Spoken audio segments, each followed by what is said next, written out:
You're not really processing this anger. It's almost these things that are showing up as autoimmune diseases, showing up as stomach ulcers. Like, we know all of this in our minds because it's like a metaphor you can really grasp onto. But now to actually see this coming up with emotions when you're like, okay, there's really a trend going on of if you're really not processing all this stuff, then depression is coming up. Can anger be the cause of physical disease? Yes, absolutely. And as you would have heard from the emotional release episode that David was on, where he's my teacher, he's also taught me in the method of emotional release that repressed emotions can cause physical issues.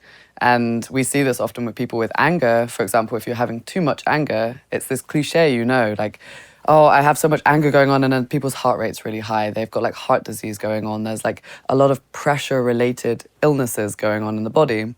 And then on the contrary, if there's almost this deficit of anger, so you're not really processing this anger, it's almost these things that are showing up as autoimmune diseases, showing up as stomach ulcers. Like, we know all of this in our minds because it's like a metaphor you can really grasp onto. But now to actually see this coming up with emotions when you're like, okay, there's really a trend going on of if you're really not processing all this stuff, then depression is coming up. I know that from my own story. That's how I began to work with anger, is because I was lifelong depression and really not processing any of the stuff that was then showing up as physical pain, undiagnosable physical pain from the hospital. They're like, you have to go home. We don't know what's wrong with you.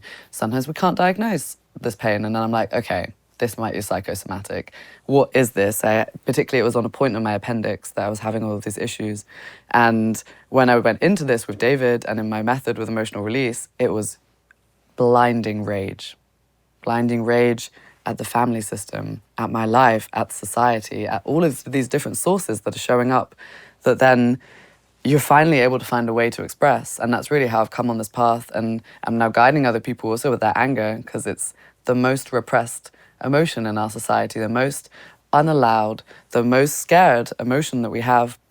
It's dangerous in our minds. It destroys, and it's never really given a space to express. Regardless if you're a man or female, it's really impacting us in a very negative way. 100%. And it's perpetuated through this consciousness that if anger is expressed, it's going to hurt someone directly. Because that is our experience with anger. So many people that I see, they go, oh, no, my mom was the angry one, so we weren't allowed to be angry, right? And that's when they lost that connection with their own humanity, right? Yeah. Their own expression of true, authentic anger. But the potency of that energy, I can't imagine being held with an anchor and just burning through, right, your body. And when I think of expression of anger, especially in women, society is saying, hey, you can't show anger. No. And a lot of women come and they go, yeah, but you know, when I show my anger, my husband, he gets very uncomfortable. He gets very uncomfortable and he gets angry at me, or occasionally may, on the other hand, may completely be like, no, what can I do for you? Like there's an attachment to it. I'm finding that we can't even, as men, hold the anger that is present in women. What is happening in society, especially that women are experiencing, that is holding in their anger? Why are we taught to hold in our anger at such a young age? What's happening? Wow. I mean, it's really going back to this good girl rhetoric that you're really meant to be there to look pretty, to be good, to be like a princess, and princesses aren't angry. And like you say, to be angry is this like fundamental right. Like we always say with emotional release, your anger is sacred. It is a primal, basic emotion that we should be allowed to feel. Because yes, it can destroy, but it can destroy in a healthy way. It knows when it's time for something to metaphorically die, like a situation, a relationship, a person, a moment. Like a very firm no. Is your anger coming out in a healthy way, without yelling, without anything? And what I notice is that for society, we're not in a position often to hold the big emotions of women, whether it's intense joy, intense sadness, intense anger. We're not able to hold that at the moment because it's just what we're not used to. So then for women, it's like, oh, okay, if I show my emotions, I'm getting rejected, or people can't hold it, and I'm too much. And this wound of being too much, it breaks my heart that that's what we're really having to like unlearn at the moment as women. And yeah, it's... And we keep seeing this manifestation of that with different experiences that women are having. right? There was in the U.S. the abortion law that was passed, right? And it sent an uproar with the feminine and a lot of masculine going, what is going on? Yeah. There's a reoccurrence as a collective, female collective, that is experiencing this just constant trigger. It's like this wound that is looking to heal, that is across all women. Yeah. And is attracting these experiences where finally it's waiting for women to be like, I'm tired of this, forget this, I'm opening myself to fully expressing, I don't care how I look, I don't care if you can hold it or not, I'm tired. And there's like, I feel it's almost palpable, it's like rising up to the brim. Yeah.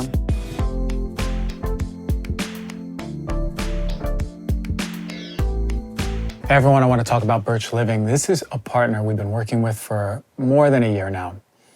And sleep is super important to me. I'm always excited to talk about Birch on my show. Birch is a premium mattress in a box company. They make mattresses and sleep products that are stylish, they're comfortable, and most importantly, environmentally conscious. They're non-toxic mattresses. They're made right here in the United States and they're organic.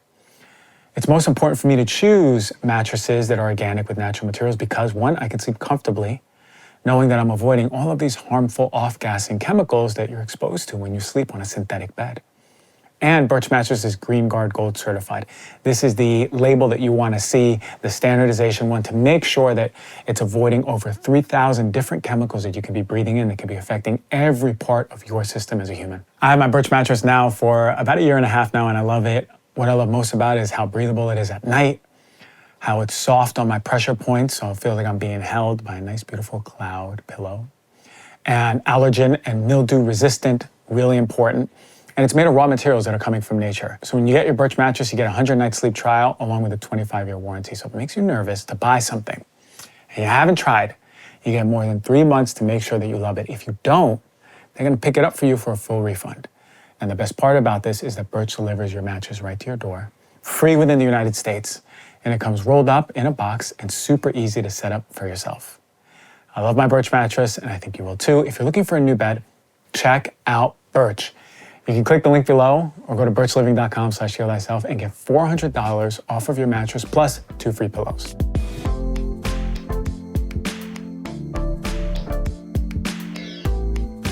Did you know that 75% to 90% of all doctor's visits are because you're just stressed?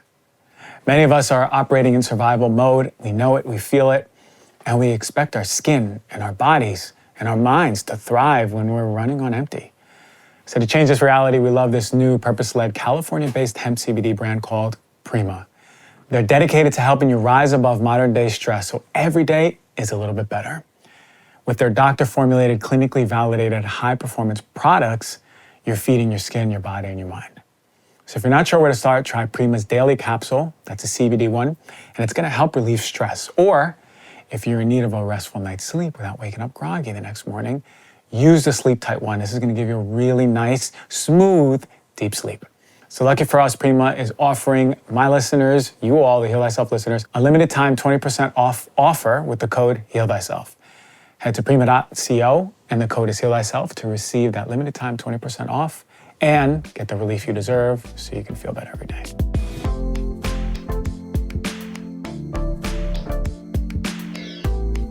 You know, it was something beautiful when I was in Ecuador with the shamans, and I was living in the Amazon. They actually said the new architecture that is coming in the world is going to be led by women. Yeah.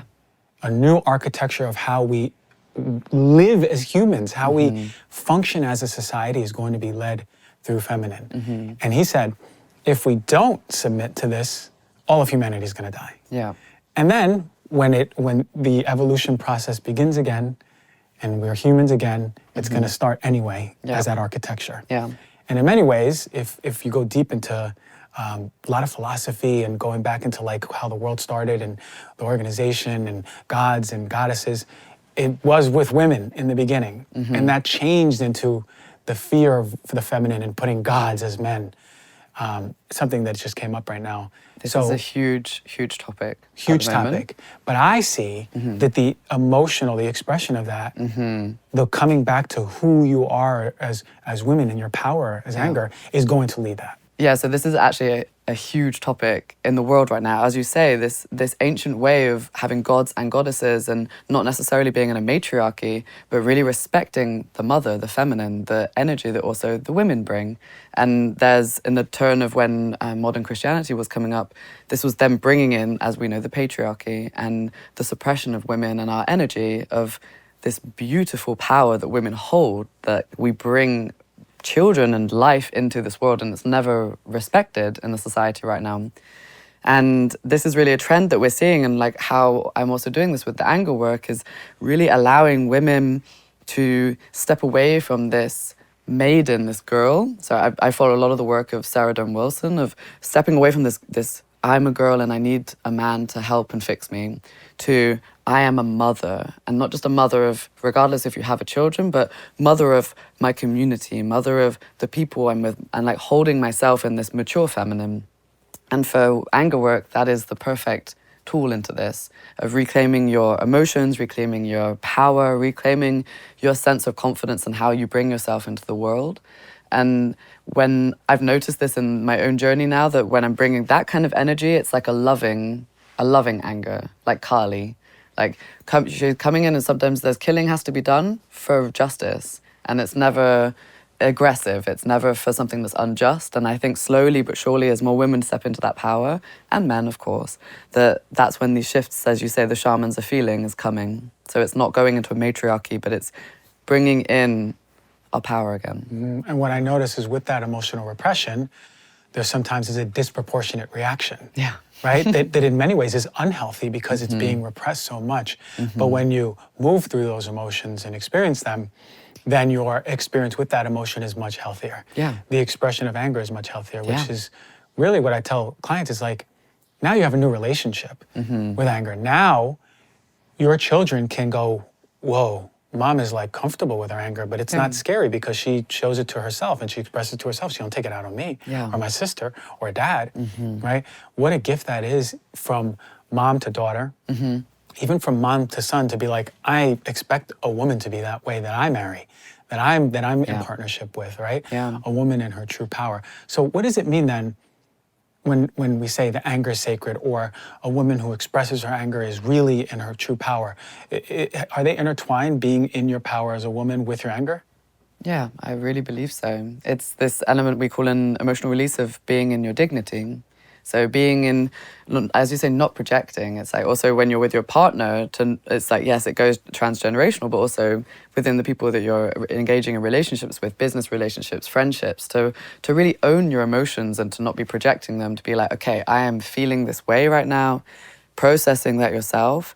And the anger aspect is so, as you say, really intense at the beginning. Like when you first learn about, and you saw this at the retreat where you came to our training, the first few days, people are just like exploding. They're like, rah, like screaming and like really feeling the intensity of like the joy, the sadness. And as you start developing this emotional release practice, this does subdue, because you're learning to hold yourself with these intense emotions. And this is really what we encourage with emotional release, with anger work. It's almost a daily practice to do your emotional work, the same as you would do your meditation practice, the same as you do your yoga practice.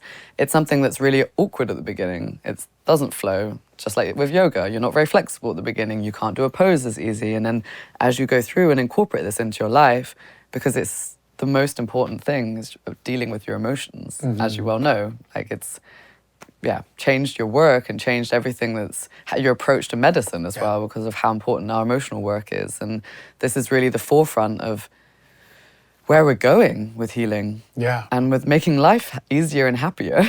Yeah, it's the so healing. simple. Yeah, it is simple. It's like go to Feel the your fountainhead. feelings. Go to the fountainhead, feel your feelings, let them regulate, come back to a place of who you are, authenticity, dignity, whatever it is.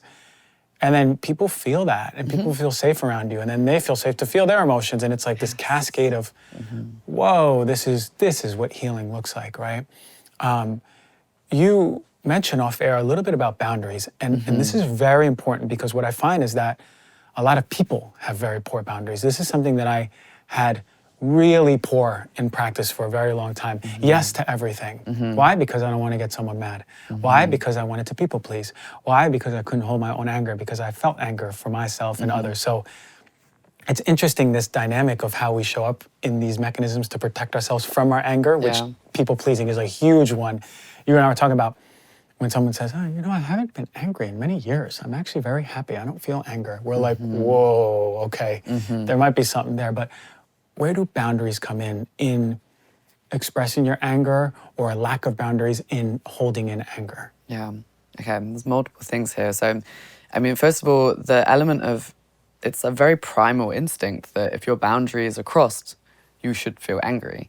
But we're so often taught whether it's like, oh no, I don't want to offend. So for example, as a woman on the street, if you get like harassed, you're like, oh, but I don't want to make the situation uncomfortable. I don't want to offend someone, or I don't want to let someone down. But your subconscious knows that something is out of balance here. So oftentimes when people say to me, like, I don't really know what I'm angry about, there's actually so many sources where you can find this, because it's such a primal instinct that you can almost view your ego, even though society-wise we are like, I should be a good person, I should be a good daughter, a good wife, I should be a good colleague, I should be perfect, like all of these pressures that are coming, it's like building up this internal rage inside of us that we're refusing to look at because we want to be good people. You want to be someone who's like, I see this often in examples when maybe someone has to look after a sick parent. It's like, it's your duty, and it's like, you love your parents, you want to look after them, but say there's some element inside of you that is like really angry because you can't do the things that your ego wants to do. And this is a huge conflict in emotional release we have so much with people, because you're like, I know that I should be mad about this, but I'm rationalizing it because with an adult mind, I know this person is doing the best they can, or this is happening. And it's like still a part of you deserves that right to feel angry. And once you can almost like allow that clash is happening inside of you, the resolution kind of comes. Boundaries super important. I mean, you could go into that topic really, really deep. Obviously, if there's been traumas and abuse, things going on, then there has actually been physical crossings also of boundaries, and that's another aspect of rage that really comes up if you're touching on physical abuse, sexual abuse, any of those kind of topics. And yeah, it can even be someone crossing your time boundary, someone crossing your intellectual boundary. Like, I have this so often with my business partners when it's like, if someone gives you feedback you didn't ask for, and you're like, that's actually crossing an intellectual boundary of mine. I didn't ask for feedback right now. I'm not open to it. If someone's crossing your boundary at home, coming into your space without permission, like, there's so many ways you can actually nuance down what boundaries are and realize that they're everywhere and they're beautiful. Boundaries are not something that need to be harsh or restrictive, but it's also just you checking in of like, where am I energetically? And where is that other person, time, thing, whatever it is, energetically? And where do we meet? And maybe we meet here. Maybe we meet here. Maybe I'm only comfortable with here for today, and that's also okay. So really an exercise of tuning in of like, what do I expect? What are my boundaries? How do I want to be treated? And what is crossing it? And then also communicating that. Yeah. Like, that's so oftentimes you notice a boundary after it's been crossed. Right, because you feel. And then you feel guilt for not having stood up and been like, actually, that was where my boundary was. Yeah. And then it's just continuous repression. Because sometimes you don't even speak that guilt, and you go, oh, forget it, maybe next time we'll go back. Guilt is a huge one as well, of like regret, things. I had this so much in my life actually, of like so many things, of moments or things that have happened that you feel guilt, or it's basically stuck in your system. Like anytime you can think of something in your past that's causing a contraction, whether it's a moment, it could be embarrassment, it could be regret, like this is emotional baggage. Yeah. And yeah, the older you are, then the more years you have of these moments. So with emotional release work, this is really what we're doing. It's like you're clearing the gunk, clearing away the stuff in the system, like you can call them skeletons, whatever you want to call them. And that's what with the NEO Emotional Release work you're doing. And then with the anger work, it's almost tackling the day-to-day things that are coming up. Those like immediate triggers, like you say, oh, I see now that mum is handling her anger in a good way, because maybe she's going off to her own space and doing a hand scream. Maybe she's taking some breaths or doing some shaking, and finding ways to almost deal with the old stuff and every day deal with the triggers that life gives you, because, hey, we live in a world that's every day bringing us triggers. Right. And that's also okay. Right, and having the tools, which we'll go into in a little bit, about like how to handle everyday triggers, because, there's people, they'll do a release, And that is many years worth of like, whoa, this is so dramatic. But I go, inevitably, your boss is going to say something. Your partner is going to say something. But now you have, one, a new relationship, and now tools to work through it. I was thinking when you were saying this about boundaries, and someone recently I spoke to, she said, Mom has always, since Dad died, relied on me for everything. She'll call me, I don't know how to do this. Can you just Google it for me? Where do I go? Can you make this appointment for me? So she's handling Mom. And also the siblings see the same thing. So now they'll be like, can you just go online and figure this out for me? She's like the secretary of the family. And I go, how much of your life does this take away? I go, think of your life, your day, as if you have 100 coins. They got 85 of your coins already. What are you doing with the rest of your damn coins, right? Are you even using those energetic coins to do things that you want? And it's hitting her, and she's thinking to herself, she's like, I've been like this for all my life, right? And this is the person who's like, I don't really feel anger, because when they do, I'm just like, okay, I'm just gonna be a good daughter. Oh no, 15 minutes, 20 minutes later, we saw a shaking of that table with, and I go, of course, these are your boundaries have been crossed all your life. And you've been repressing this anger. And it's so dramatic when it comes out. So now we have day-to-day things that happen, right? How important is it to have a practice that helps move that energy of anger? How important? Should we be having this every day, just like a meditation that you said? And it doesn't necessarily just have to be for anger. It's like a daily emotional practice to really tune in and be like, what is going on with my system right now?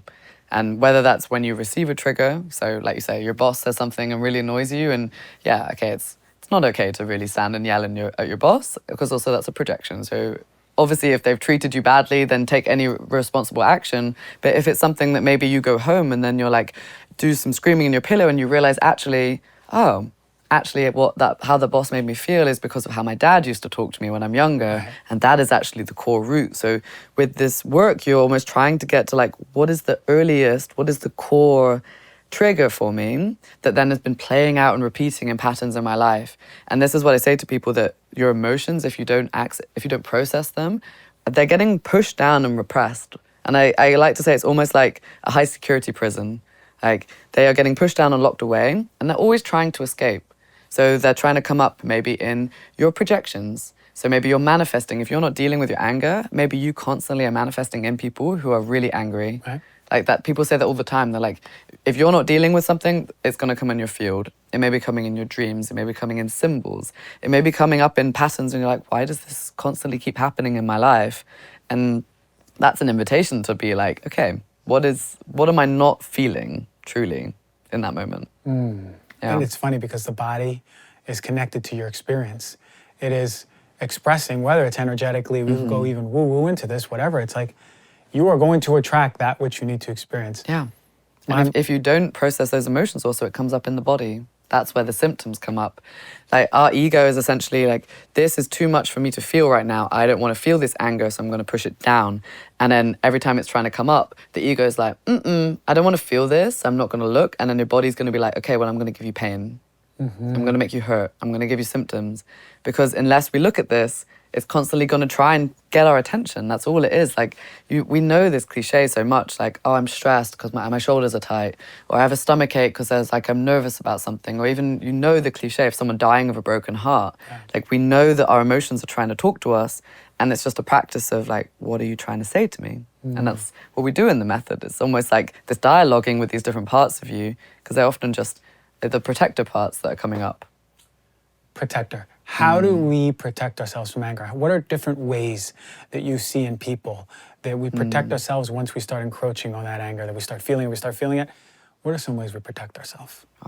Shame is a huge one. Just like completely numbing it out, pushing it down. Numbing. Yeah.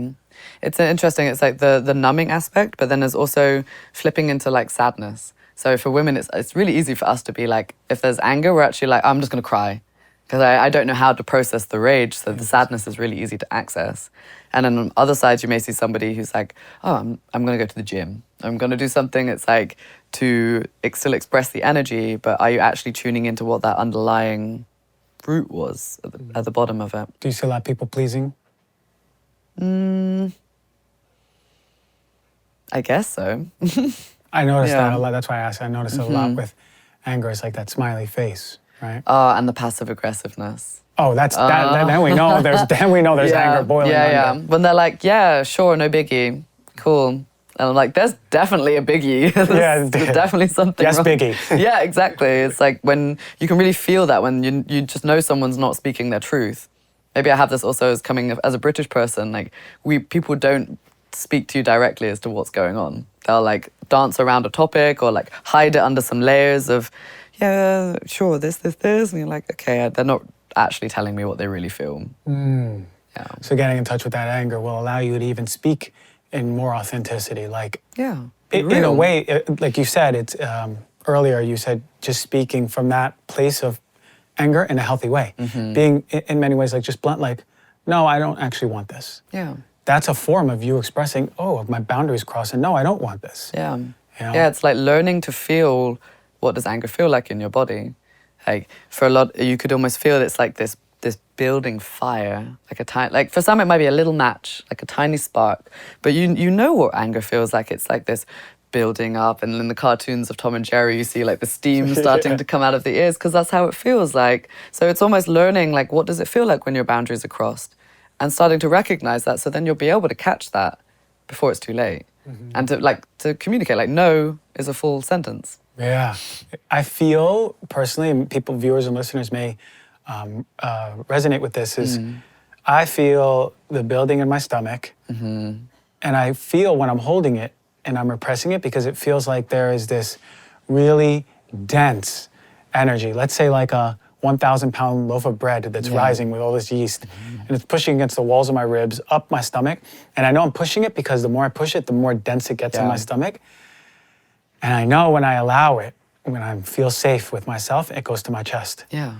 And then I start hyperventilating, and I'm like, oh, fuck, oh, here's the anger. Yeah. My face starts getting red, and my fists start, Yeah. That's why you're going to get digestion issues if you're not processing. 100%. Like, is there a situation you're not digesting right now?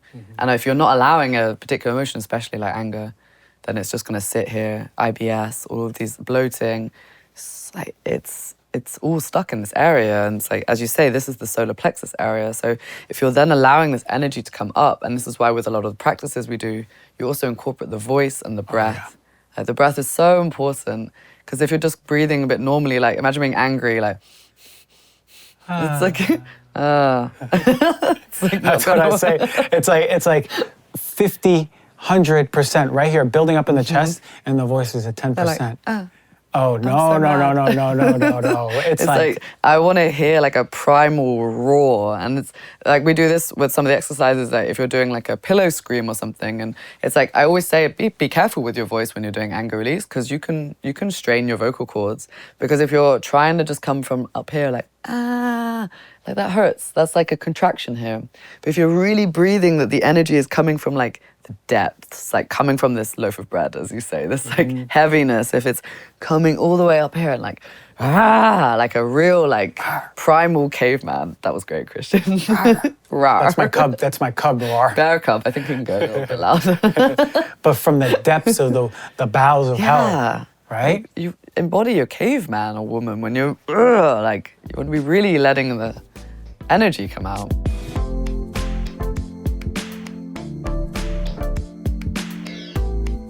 Element is a tasty electrolyte drink mixed with everything that you need. This means a lot of salt and no sugar. Now, it contains a science-backed electrolyte ratio of 1,000 milligrams of sodium, 200 milligrams of potassium, and 60 milligrams of magnesium. No sugar, no artificial colors, no artificial ingredients, gluten, or any fillers. Element is formulated to help anyone with their electrolyte needs. It is perfectly suited for your lifestyle, whether you're keto, low-carb, paleo, vegan, whatever. It's important to replenish your electrolytes. It's foundational, actually, especially if you're working out or sweating, even more so. Element can help prevent and eliminate muscle cramps, fatigue, sleeplessness, which are common symptoms of electrolyte deficiency.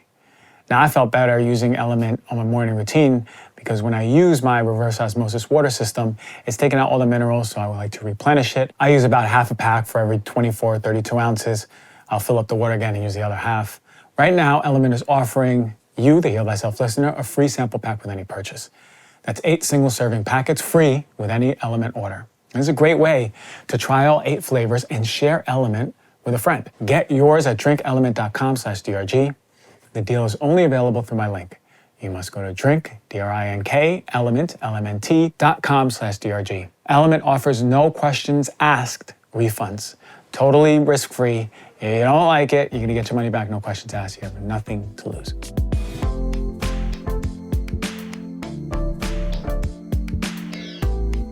I know you heard me talk about New Zest. This is a plant-based protein powder. I spoke about it before. It's made my top protein powders for the past few years. It's a constant recommendation here at Heal Thyself. Other protein powders, they're not fully tested nor they're transparent. New Zest regularly tests for gluten, dairy, soy, heavy metals, and all those ingredients I tell you to stay away from. New Zest regularly tests for gluten, dairy, conventional glyphosate-ridden soy, heavy metals, all the ingredients that I tell you to stay away from. And the company shares their independent testing results for everyone. They provide documents for all of their products, their whole line. It's important to know what's going into your body, especially if you're using the product every single day. Protein powders are a great way to provide building blocks for vitality and support for your muscle health. Now, New Zest is easy on the stomach and it's highly digestible. It's got none of the common allergens that affect us when we're taking in protein powders. The peas are grown in northern France, they're processed in Belgium, and they use a water-based patent technology that makes New Zest one of the highest grade protein powders out there, period. So for Heal Thyself listeners, you can save 20% on New Zest by going to newzest.us/healthyself. Once again, that's nuzest.us/HEALTHYSELF. Or you can go on their website and just use the coupon code Heal Thyself for the same 20% off.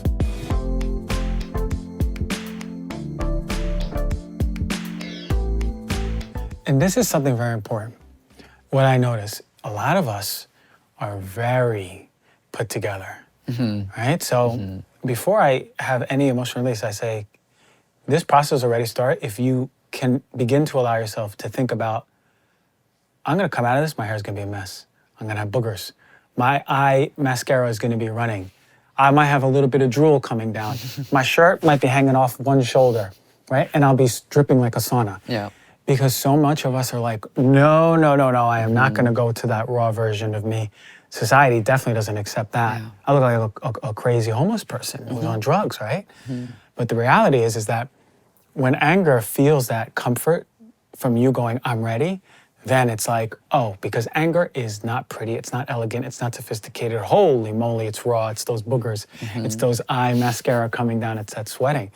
Because that is the expression of anger. It is the primal, as you said, that primal expression. And primal has no words, it's grunts, it's oomphs, it's roars, you know? Something very foreign to people in today's modern society, right? Yeah. Very foreign, but especially to women. Going, no. So the question is can we allow men and women, us, to just step into more of that? Yeah. And feel comfortable. And I think there's an element of we shouldn't be so hard on ourselves that we don't really choose to be raised in a society that's already projecting so many expectations on us. It's a huge practice of shadow work to be like, okay, I'm judging a person for being like this, like crazy homeless person. Why am I judging them for being that way? Oh, well, I would never allow myself to walk down the street and be yelling about something because that's one of my shadows. And it's the same with expressing anger. It's like, oh no, but I judge that person for expressing loudly because I would never do that. But actually, it's something that if you can identify your shadows and be like, okay, I know this is there. I know that I'm judging myself and not letting myself do this. And can I be easy and be like, okay, I'm not going to feel bad about this, but I'm just going to be, I see this now. So can I maybe allow myself to step into a little bit more?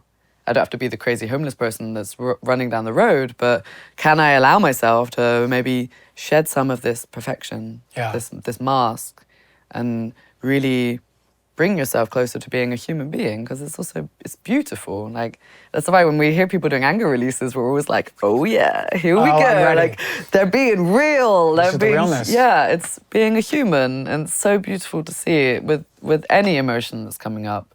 And that's where I feel like real, like humbleness and respect for the people that I'm working with, whether it's my colleagues or the clients I work with, because when they're really like brave enough to be like, this is me and I don't care and I'm beautiful and a human and amazing, then that's the real power. Yeah, that's the real power coming back. And again, anger and power. This is where it kind of plays in. It's the letting yourself go into that authenticity. And I guess a way to do it is, and we'll go into it right now, a little bit every single day, showing yourself your emotions and showing yourself your anger. The more comfortable you are with like the roar, the more comfortable you are maybe stepping into your waking life and being like, here's my boundary. I don't have to roar, but I roared this morning and I'm going to lay it down. So what are some things we can do? Let's say no one's watching this on YouTube. How do we just express vocally? What are some steps that we can take every morning or every night to get this anger moving, or when we're triggered? Yeah. And what are some things? Beautiful. Yeah, I can give, to be honest, it's not even one of the exercises necessarily, but shaking is a brilliant way to start getting energies moving. So it may not even be activating anger, but it may even, sadness often comes up when people do shaking, which is really allowing yourself to stand up and just like shake your whole body and let everything loose and bouncing your knees and using the voice, like really allowing for like 10, 15 minutes to just let your body start to move, and it's really shaking up the different energies inside. Now, with an actual anger release practice, for example, what I do is before bed is a brilliant time to do this, because if you've picked up moments from the day, if there's things building up in your system, I also know that as a woman, if you're running on natural cycles, that the week before your period is often, even with the PMSing and like this intense hormonal rage that can come from this, it's also a brilliant practice to do. I notice I'm doing more anger release like the week before my period. And you can even just sit in bed, and I sit cross-legged and I can do some shaking, and you're almost doing like meditating and letting any emotions that are coming up. And one of the main ones that I use is pillow hitting. Now, we know this very cliche from the movies, or like, yeah, if you're mad, just punch your pillows. But there's a more conscious way you can bring this exercise into your practice. I sometimes do just sit with the pillow in my lap, and if you're doing a meditation and the impulse comes, you can obviously just hit it with your fist. But if you're really bringing it into a practice where maybe you have some music on, maybe you come home and you're like, I just want to do 10 minutes. I remember when the news came out of Roe versus Wade, even across the Atlantic, I felt the energy and emotion that the women in this country were feeling. Like, it broke my heart. And I myself was like, okay, I need to just put my anger playlist on.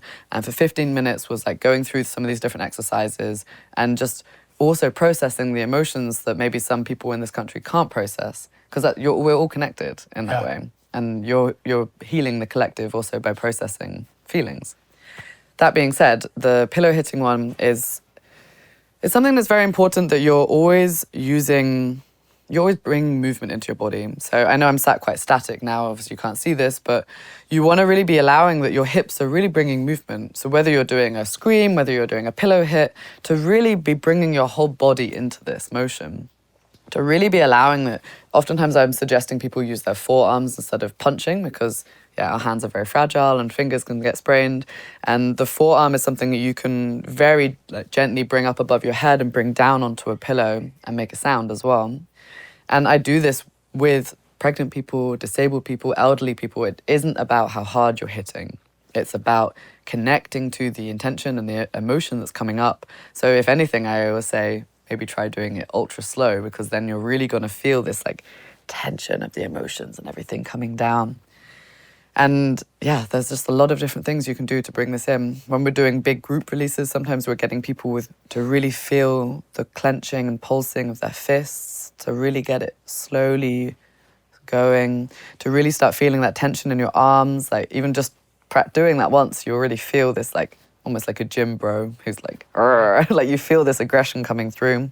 And it's very triggering actually to then also be like, okay, do some angry faces.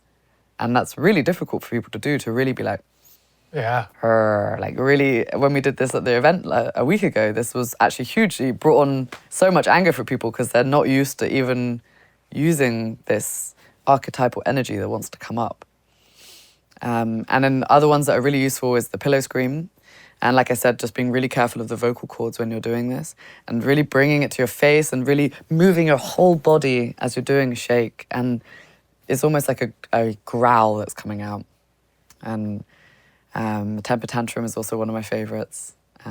Really, this one's standing up and embodying like a child in a grocery store who's like been told, no more chocolate, you're not allowed any more chocolate. And then, but like I say, you're feeling that like rage coming up your legs, coming up your torso, coming to your arms, and your arms are above the head, and you're stamping your feet and being like, like that's so, it's so amazing to do, because it's like being a child again. Yeah, and it's foreign when you see grown men and women at this emotional release event go, whoa, okay, this is like pure energy that is needing to be expressed, but you don't see it often in grown people. Yeah, it's not allowed.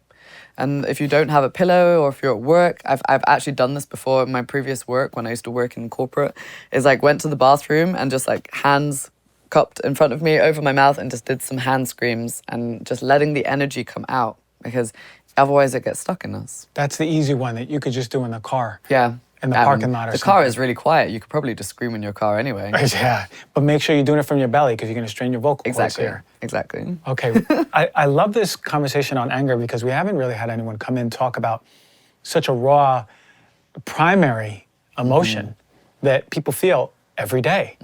This should be talked about. There should be institutes of anger, right? Literally researching what happens in the blood before you are triggered with anger, after you release anger. This is like primary humanistic, basement level stuff that is a fountainhead for our health. Yeah. So, okay, I have one last question. Is there a connection between sexual repression and anger? Yeah. Is that right? Can we talk about this? Wow. Whew. I mean, this point in our body, so the sacral area, is also where our needs, our wants, our desires are stored. And if we are not owning this is like, our teacher David calls it like the basement of our psyche. Like these things that society's like, no, don't be overtly sexual, don't be a slut, don't own, or even like self-pleasure can be, particularly in these heavy religious places, really just not allowed. So what do? It's again this shadow of society that we're like, you have to be X, Y, Z way, be good. Don't be having too many partners, don't be having this, don't have these desires. And what do we do with it? We then internalize these and push them down. And when we're not allowing these to express, like I say, this coming up in the body, coming up in intense shadows of women really just not allowing themselves to enjoy their body as well. And that can bring on a lot of anger for what society says or religion says about your own sexuality. Yeah, completely. And demonstrating it to yourself and everyone around you. It's been demonized. And of course, what's going to happen when you demonize an instinctual motive, an instinctual impulse and input and output for us? What happens is we have that energy that goes, why can't I just be? Yeah. You know, so. Yeah, and if that can't express, that's often going to be showing up with hormonal symptoms, things that are coming up. Right. Irregular bleeds, lack of connection to your cycle. It's like, it's all interconnected. Everything. So I needed to ask that question because people need to hear that. They need to hear that. Yeah. Okay, so you do some anger workshops? Yeah. These are one-on-one or virtual too? Yeah, at the moment I'm with my work, I'm doing emotional release sessions with people, and when I'm doing the longer programs, this is incorporating the anger work. Sometimes it's incorporating the breath, the mentoring. It's like really this, because everybody's story is so different. What may be a trigger for you is not a trigger for me. What may be a trigger for one person of anger or their background or history, it's all so interlinked. So for me, I really do this deep dive with people of going into what are their topics. Is it with their dad? Is it with their mum? Is it with an ex-partner? Is it with society? Like, it's something that you really need to have such this one-on-one beautiful journey on. And that's what I do with people with anger work as well. And yeah, I'm going to be doing things online, such as group releases, and doing more of these, because I've told you about 3 of these exercises, but I have like 9+, and some of them are really good for sadness, because as we know with anger release, you start doing these exercises and they may feel really uncomfortable at the beginning. You may put music on and you're like, I feel nothing, this is very boring, like I feel like an idiot. And at some point then, maybe something comes up and then sadness often comes. Yeah. Like that's normally the crescendo. It's like you start with anger and this intense release, and then the sadness comes up as well, and then maybe back to anger, and then back to sadness, and back to anger, and back to sadness. And it's like this beautiful loop that keeps going. And yeah, I just say to anybody, if you're really having this feeling of, I don't feel any anger, I'm not angry, and they're doing a pillow hit and they're like, yeah, like, see, I don't have any anger, I don't feel anything. And what I like to say is that if you then fake it. then do it. Like, make a huge fun performance now, like an actor. Like, do like a big scream and a big yell. And if you can't do that, if you can't fake it, then there's a blockage there. Right. And if you're, like, when I do my demos, like, you've seen this at the events we do, when I can do like a huge like scream that comes from the depths of my gut, and then I can just straight away, I'm back again, because it doesn't trigger me, because I've gone through that process already. I've done the work on the anger. And if you can't demonstrate to me a pillow hit or like a scream, then I'm like, then there's something there. And that's beautiful, because that's where the inquiry can go. Right. So it's a great way for people to tell, can I, when I hit this pillow or express this, really feel something, or like, yeah, this is, what do I feel? This is awkward. This is stupid. Yeah, know? They're like, oh, yeah, I guess a bit uncomfortable. Or they're like, can you actually make a sound? And so many people, when they try, they're like, huh, oh. Right. Okay, maybe there is some blocks here. Is it shame? Is it because my mum and dad were angry? And this is why it's so beautiful to work with people one-on-one, to really go deep on like, where is this coming from? Is it, what patterns, what influences, what from your ancestry? Like, as you know, with emotional release, there's just so much that comes up. And yeah, I just love to see people just stepping into their potential with that anger. How do people find your videos that are so amazing on YouTube? Yeah, you can find me on the Intune, and you can also find me mainly on Instagram as well. So Ashley Frost, Intune, INTUNE? Yeah, all one word, Intune. You got all your awesome videos. What's your Instagram? Ashley V. Frost. Okay, perfect. Yeah. And this is how all the people find you? Yeah, definitely. I'm very active on my Instagram, and people can book sessions through there and communicate and ask me questions. And yeah, just very, very open also to hear people's comments on this as well. Beautiful. Everyone, get in touch with your anger. It is a primary humanistic emotion. It is sacred. Do not be afraid. I hope this podcast inspired you. We got the anger queen with us in the most beautiful way. Not the angry queen, the anger queen. And thank you for coming on the show and being here. Thank you so much for having me, Christian. It's a real honor.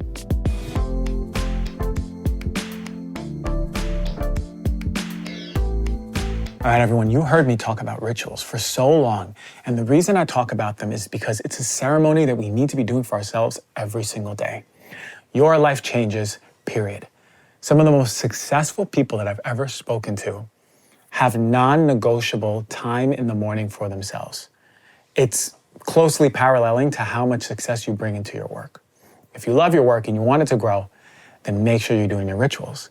And I'm gonna talk to you about a few hacks and the best rituals to be doing, the ones that I do, all right? So check this out. When you wake up, you already know what I'm gonna say, no phones. Make sure you're not leaning over, reaching on the nightstand, putting on your phone, and then immediately overwhelming, your nervous system and your brain with news or inputs. You're still in that impressionable, open, waking up to life state.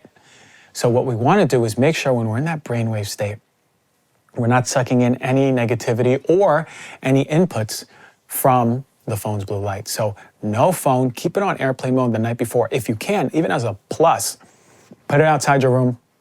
Make sure you create space between you and your phone. That is going to be the number one hack so far, right? This is going to create space. The more you create space for your phone, from your phone, the more you create space to have a better, more efficient, more effective ritual for yourself. Phones. Then I talked about the concept of habit stacking. Now, habit stacking is a really important concept to understand. If you have trouble sticking to things, make sure you stack your habits around something that you're gonna inevitably do anyway. So what do we all do in the morning? We brush our teeth, right? We may shower or brush our teeth, whatever we do. You know for sure, hopefully, y'all are brushing your teeth. So stack something before and after brushing your teeth. And then after you do it for 30, 60, 90 days, it's already like clockwork for you. So one thing that you can do, and I actually suggest is really powerful upon waking, is journaling. Journaling is really important because your brain is still open. You're still deeply connected to subconscious. You were just dreaming in your subconscious, right? So your brain is still primed to be delivering that which you need to see on paper. But why is journaling so important? It was a research study done on 2 groups, and they wanted to measure the psychological symptoms after completing 2 15-minute sessions of journaling 2 times a week. And some of the results they saw were really powerful and encouraging. They indicated that the participants in the journaling group had significantly greater decreases in their psychological symptoms than the group that was drawing or the control group that wasn't journaling. And these parameters were depression, anxiety, and hostility. So it's really important to understand that even journaling for 15 minutes 2 times a week has a marked effect on depression, anxiety, and hostility. So already you're clearing out your morning just by journaling. So put your pen to the paper, your pencil to the paper, and write out, right? 15 minutes, whatever you need to. It could be 1 page, really slow, small writing. It could be 10 pages, really big writing, whatever it is. Take about 15 minutes to just mentally vomit onto the paper. And the next day, not that day, take a little scan at what you read and just start bringing your awareness about what you're holding in, what needs to be coming out. Journaling is very important because you begin to name those emotions and connect them. And you begin to see a pattern when you're reading over these things, right? The human mind needs to see patterns in your emotions, patterns and revelations that are coming out. And what I love about journaling is it just brings more mindfulness and awareness to yourself, but now it's on paper, right? What type of things trigger you? Why does it trigger you? And with the self-awareness that you have here, it's going to breed some choice. And now you have a choice to take a different route, even in a trigger. And that's because you see it on paper now. And it's really empowering now that you have a choice with your triggers just because you saw it on paper. When you practice daily journaling, you're going to calm down the nervous system. So now, before you even get up and put on some pants or a shirt, whatever you do, and you walk to the bathroom, your nervous system is already calm. Now imagine the difference between journaling and immediately picking up your phone, answering emails, looking at your schedule, texting people, what your nervous system is starting off day and night. So journaling right when you wake up, very important.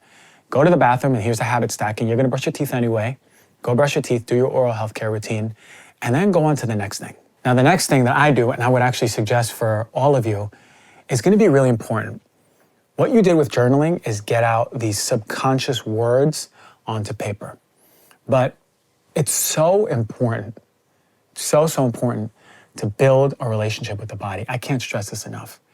Building a relationship with the body is essential for you to understand what your body needs.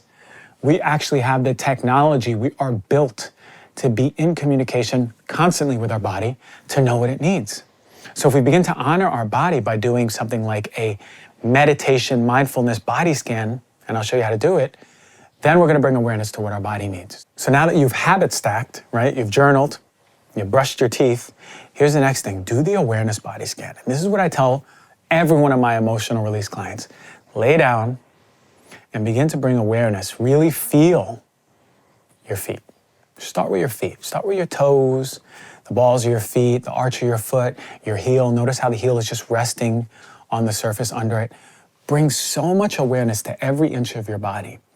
Now, the reason why I want you to do this is because the more you do this and build a relationship with your body, you're going to notice that your body is whispering what it needs to you. This is crazy, right? No, it ain't crazy. Your body's talking to you. So notice the awareness come up all the way around your body. And as soon as you feel any tension, right, or blocks to that awareness of feeling that part of your body, put your hand on it. Ask your body what it needs. Man, it's been waiting all your life to be asked, what do you need? If it's on your belly, put your hand on your belly. What do you need? Your body may say potato soup.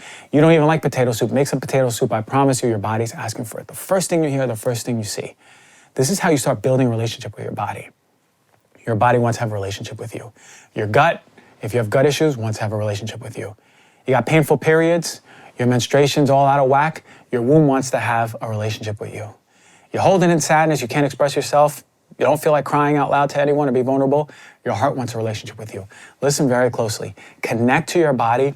Do this for 30 days. I promise you it will be a game changer for understanding what your body wants and needs and for you and how to honor it better. So those body scans are a staple for my morning rituals, and I want you to do it too. Next up, oh boy. So now you're in your body.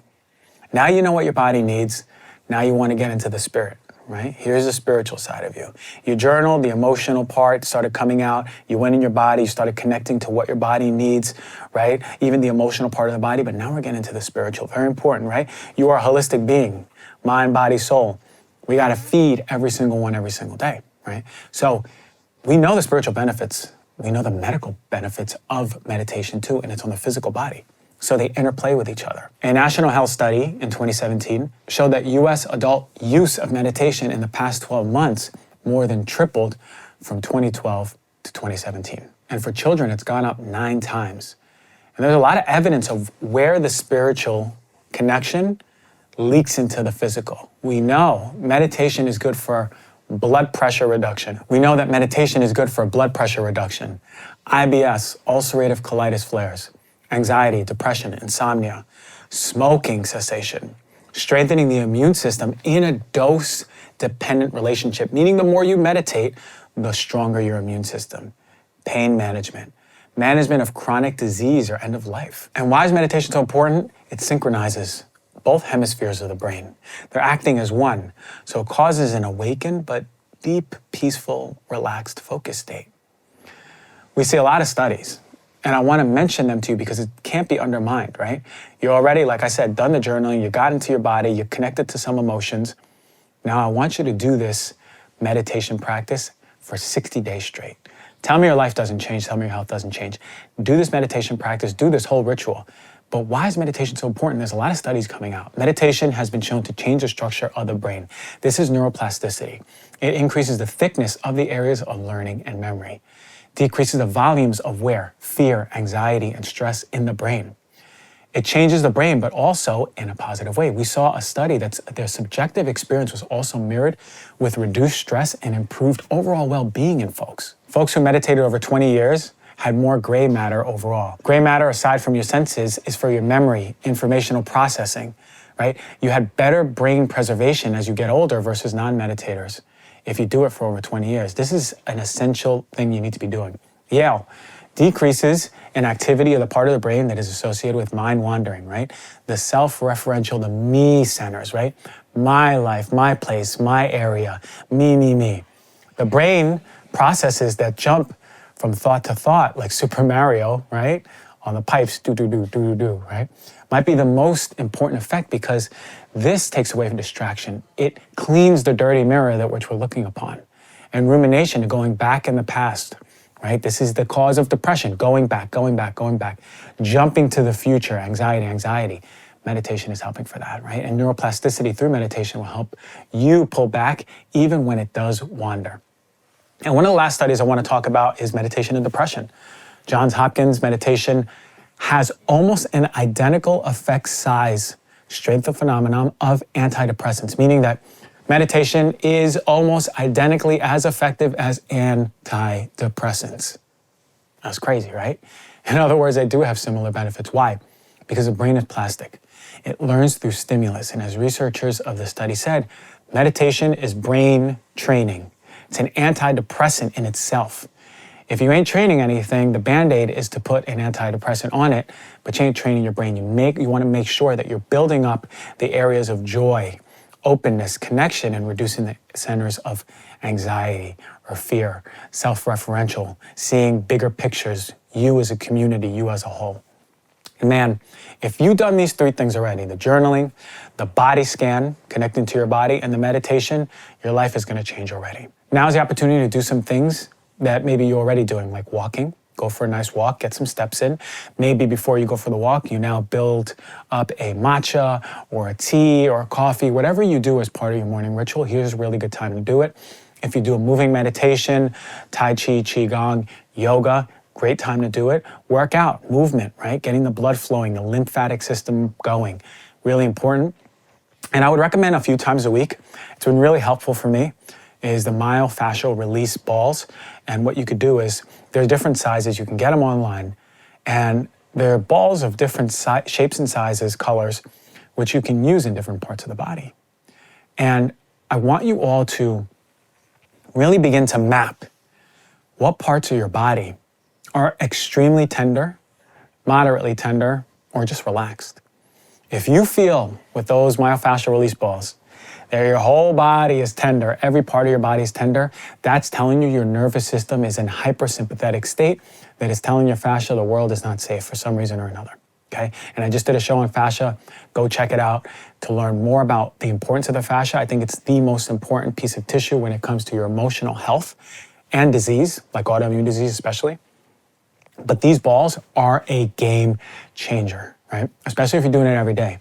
So for me, I tend to have a lot of tightness in my fascia of my stomach, really when it rides my ribs, right? So under the liver, right at the top, right in the center, and then down my stomach. And when I put that myofascial ball right on my stomach and move around those sensitive areas, it feels like you're pushing on a bruise. But this is good pain, right? Because what I need you to do, and this is the key, now a lot of people tell you this, when that myofascial release ball is right on your stomach, this is when breathing is essential. Or wherever it is. It could be on your back, it could be on your butt, it could be on your hamstrings, your quad. You have to make sure to breathe in as much as you can, and then audibly release. Right? And you may notice you need a few of them until the fascia, you'll feel it, just melts open. And when you're leaning onto the ball instead of resisting it, you know you've opened up that pressure point of fascia.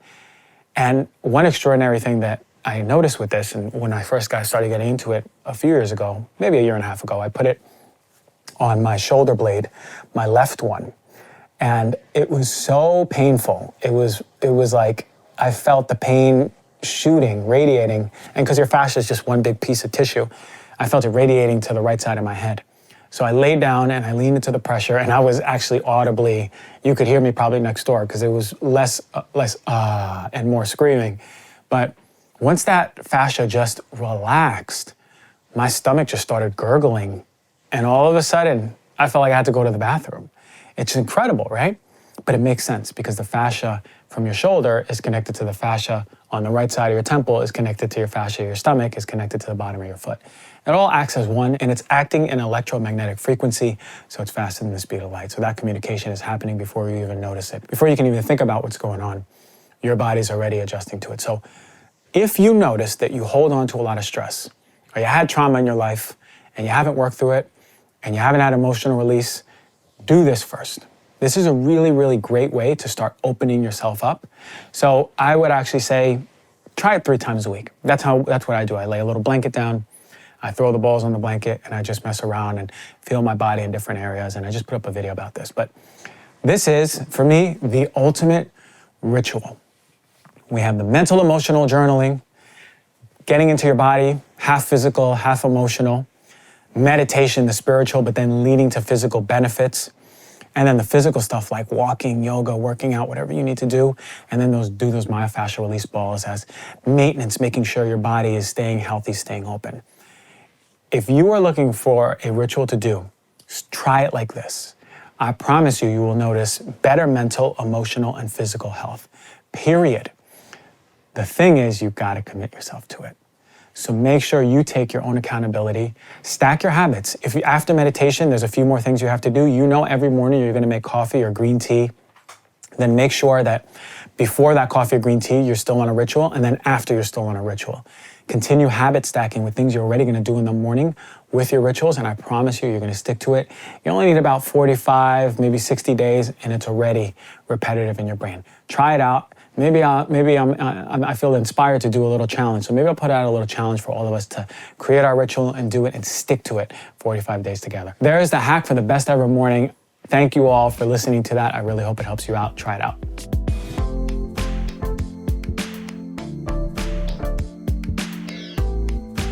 What an incredible, incredible segment. So many of us are dealing with anger, and it's repressed, and it's eating at our system.